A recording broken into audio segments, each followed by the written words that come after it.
Hello guys, आपका मेरे channel smart study में स्वागत है। गाइस, आज हम शिक्षा निदेशालय की तरफ से दी जाने वाली कार्य पत्रक नंबर 5 करेंगे, जो कि क्लास 8 की है और विषय है हिंदी।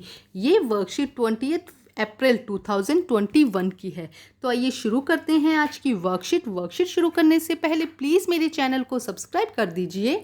तो आइए देखते हैं आज की वर्कशीट, बस की यात्रा। ये वर्कशीट सेम है जो लास्ट ईयर वर्कशीट आई थी, वही वर्कशीट इस ईयर भी आई है, सेम है। चाहे तो उस वीडियो से कर लीजिए, चाहे यहाँ से कर लीजिए। तो आइए देखते हैं आज की वर्कशीट। आज हम कार्यपत्रक में हम अपने पाठ्य पुस्तक वसंत के तीसरे पाठ बस की यात्रा का प्रथम भाग पढ़ने जा रहे हैं। कौन सा चैप्टर कर रहे हैं? बस की यात्रा का प्रथम भाग पढ़ने जा रहे हैं। यह हरिशंकर परसाई, ध्यान रखेंगे आप लेखक का नाम, हरिशंकर परसाई जी की व्यंग रचना है। बच्चों, व्यंग एक ऐसी विधा होती है जिसमें हम बातों को सीधे सीधे नहीं कहते, बल्कि इस प्रकार घुमा फिरा कर कहते हैं कि सामने वाले को बुरा ना लगे और हमारी बातों को वह समझ भी जाए। व्यंग मतलब टोंट करना किसी को, कि सीधे ना कहो, कुछ घुमा फिरा के कहो, तीखी चुभने वाली बात को वो समझ भी जाए। इस पाठ में लेखक व्यंग का प्रयोग करते हुए भारत की सार्वजनिक परिवहन व्यवस्था पर गहरा चोट करते हैं। आइए पाठ पढ़ते हैं और समझते हैं। तो लेखक इसमें क्या कहा जा रहा है? एक बस की यात्रा के बारे में बताया जा रहा है कि एक बस जो अच्छी हालत में नहीं थी, उस पर सवार होने पर लेखक को किस तरह की कठिनाइयों का सामना करना पड़ा और क्या क्या हुआ और किस तरह के व्यंग कसे गए इस पर ना। तो आइए देखते हैं। हम 5 मित्रों ने तय किया कि शाम को 4 बजे की बस से चलें। पन्ना ने इसी कंपनी की बस में सतना के लिए घंटे भर बाद मिलती है, जो जबलपुर की ट्रेन मिला देती है। देखो क्या कहा जा रहा है कि लेखक और उसके 4 दोस्त, मतलब 5 दोस्तों ने शाम को इसी बस में चलने का निर्णय लिया था। पन्ना से इसी कंपनी की बस सतना के लिए, उन्हें कहाँ जाना था? सतना के लिए जबलपुर जाना था, जिससे वो ट्रेन पकड़ सके। और उन्हें घर पहुंचने की जल्दी थी, क्योंकि सुबह सबको ऑफिस जाना था। सुबह घर पहुंच जाएंगे। हम में से 2 को सुबह काम पर हाजिर होना मतलब पहुंचना है, मौजूद होना है, उपस्थित होना है। इसीलिए वापसी का यही रास्ता अपनाना जरूर हुआ। मतलब वो टाल नहीं सकते थे कि कल चले जाए, क्योंकि उस बस की हालत अच्छी नहीं थी। तो वो सोच रहे थे कि शायद ना जाए, लेकिन उनको ऑफिस जाना ज़रूरी था। इसीलिए वो इस बस को या इस रास्ते को टाल नहीं सकते थे। लोगों ने सलाह दी कि समझदार आदमी इस शाम वाली बस में सफ़र नहीं करते। जो बाकी लोग थे उन्होंने कहा भाई इस बस में सफ़र मत करो, क्योंकि रास्ते में डाकू मिलते हैं। बस नहीं, बस डाकिन है। तो उन्होंने कहा कि बस जो रास्ते में डाकू मिलते हैं क्या, मतलब क्वेश्चन उन्होंने पूछा। तो वो कहते नहीं, बस जो है वो डाकिन है। डाकिन का मतलब डाकू शब्द का स्त्रीलिंग है, डाकू शब्द का स्त्रीलिंग है, डाकिन। बस को देखा तो श्रद्धा उमड़ पड़ी, खूब वयोवृद्ध थी। देखो मतलब बस की जो कंडीशन उन्होंने देखी तो उनको बड़ा दया सी आई बस पर। वयोवृद्ध मतलब बड़ी आयु की थी, मतलब थोड़ी खटारा टाइप हो जाती ना, उस टाइप की हो गई थी। सदियों के अनुभव से निशान लिए हुए थी, मतलब बहुत सारे उस पर स्क्रैचेज आए हुए थे।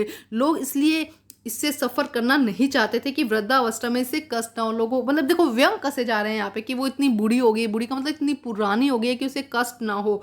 बस यह बस पूजा के योग्य है, मतलब इसे बस अब रख दो, इसको संभाल कर, अभी चलने योग्य नहीं है। उस पर सवार कैसे हुआ जा सकता है? मतलब इतनी खटारा या इतनी पुरानी बस पर कैसे सवार हो सकते हैं कोई? देखो कितने व्यंग कसे गए हैं, और ये व्यंगात्मक की स्टोरी है, मतलब इसमें व्यंग ही दिए जा रहे हैं। यहाँ कुछ शब्दार्थ हैं जो आपको अपनी नोटबुक में लिखेंगे। हाजिर का मतलब होता है मौजूद या उपस्थित। डाकिन शब्द है डाकू का स्त्रीलिंग, ठीक है। वयोवृद्ध मतलब बड़ी आयु वाली। वृद्धावस्था बुढ़ापा। अब हम करते हैं इसके क्वेश्चन से। बहुत आसान और इजी सी वर्कशीट है। प्रश्न नंबर 1 देखते हैं। लेखक ने बस में यात्रा करने का निर्णय क्यों लिया? क्यों निर्णय लिया था? क्योंकि उन्हें जल्दी थी और वो सुबह ऑफिस भी जाना था, वो लेट नहीं हो सकते थे ना। तो आइए करते हैं इसका आंसर हम। तो देखिए आंसर क्या होगा। लेखक ने बस में यात्रा करने का निर्णय इसलिए लिया क्योंकि उन्हें सुबह घर पहुंचना था। लेखक को सुबह काम पर हाजिर होना था, इसीलिए वापसी का यही रास्ता अपनाना ज़रूरी था। मतलब उनके पास में ऑप्शन नहीं था ना, उन्हें ज़रूरी से घर पहुंचना था और ऑफिस भी जाना था। अब हम करते हैं प्रश्न नंबर 2। प्रश्न नंबर 2 में क्या कहा गया है?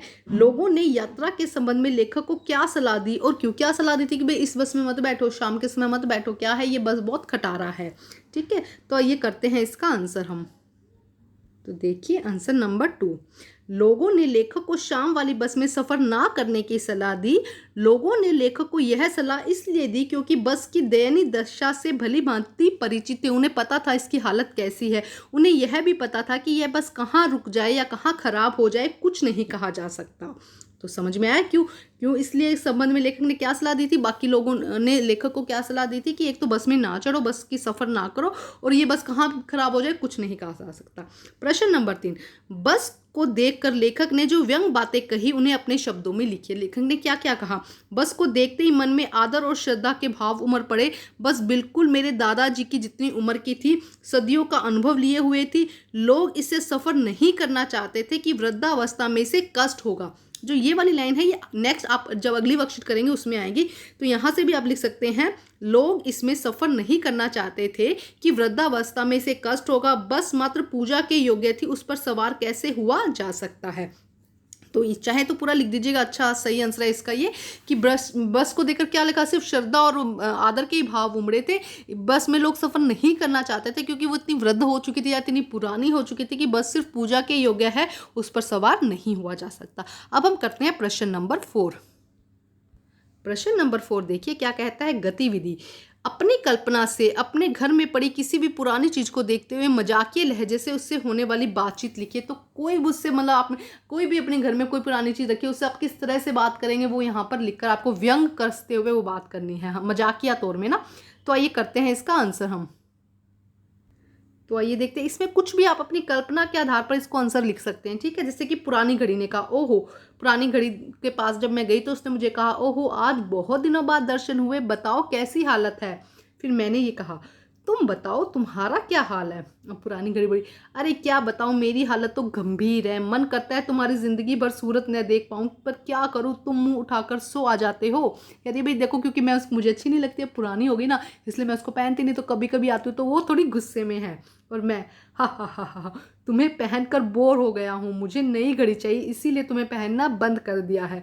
पुरानी घड़ी तो जाओ ना अपनी नई घड़ी के साथ, यहाँ क्या कर रहे हो। पुरानी घड़ी गुस्से में ना भी मुझे नहीं पहनती। तो इस तरह से कुछ भी मजाक या हंसी मजाक का आप यहाँ पर अपने शब्दों में लिख सकते हैं। ये एक हिंट था जिसमें से आप करना चाहें तो उसे देखकर थोड़े चेंजेस ज़रूर कीजिएगा। तो आज की वर्कशीट कंप्लीट होती है। वर्कशीट कंप्लीट करके अपने टीचर से चेक करवाइए और प्लीज़ मेरे चैनल को लाइक कीजिए, सब्सक्राइब कीजिए और शेयर कीजिए। Thank you.